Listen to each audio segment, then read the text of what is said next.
Hey everyone, welcome back to my mini blog. তো সকাল সকাল দেখো আমি কি নিয়ে বসে পড়েছি, রিদীপ সোনার নখ কাটতে বসে পড়েছি। ভেবো না যে রিদীপ সোনা সকালবেলা ঘুম থেকে ওঠেনি, ও একবার ঘুম থেকে উঠেছে, ওকে খাইয়ে দেওয়া হয়েছে আর আমরাও চা বিস্কুট খেয়েছি। তারপরে ও তাড়াতাড়ি ঘুমিয়ে পড়েছে। তো তাড়াতাড়ি ও ঘুমিয়ে পড়েছে, ভালোই হয়েছে, আমি নখ কাটার সুযোগ পেয়ে গেছি।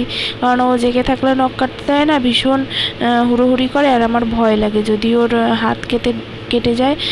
তো যাই হোক, আগের দিন ওকে ভ্যাকসিন দেওয়া হয়েছিল, তাই ওর পাটা ব্যথা ব্যথা ছিল, তাই আমি থাম্বোফোভ জেলটা লাগিয়ে দিয়েছি। তারপরে কুলারটা ওর দিকে ঘুরিয়ে আমি চলে গেলাম কাজে, কারণ ভীষণ গরম পড়েছে, শুধু ফ্যানে না হচ্ছে না, সেই জন্য কুলারটাও ওর জন্য চালিয়ে দিলাম। তো আমি এখানে সকালে থালা বাসন মাজছি, কেননা সকালে যে যে বাসনগুলো খাওয়া দাওয়া করেছি সেই বাসনগুলো সব রয়ে গেছে, তো সেইগুলো আমি মেজে নিচ্ছি।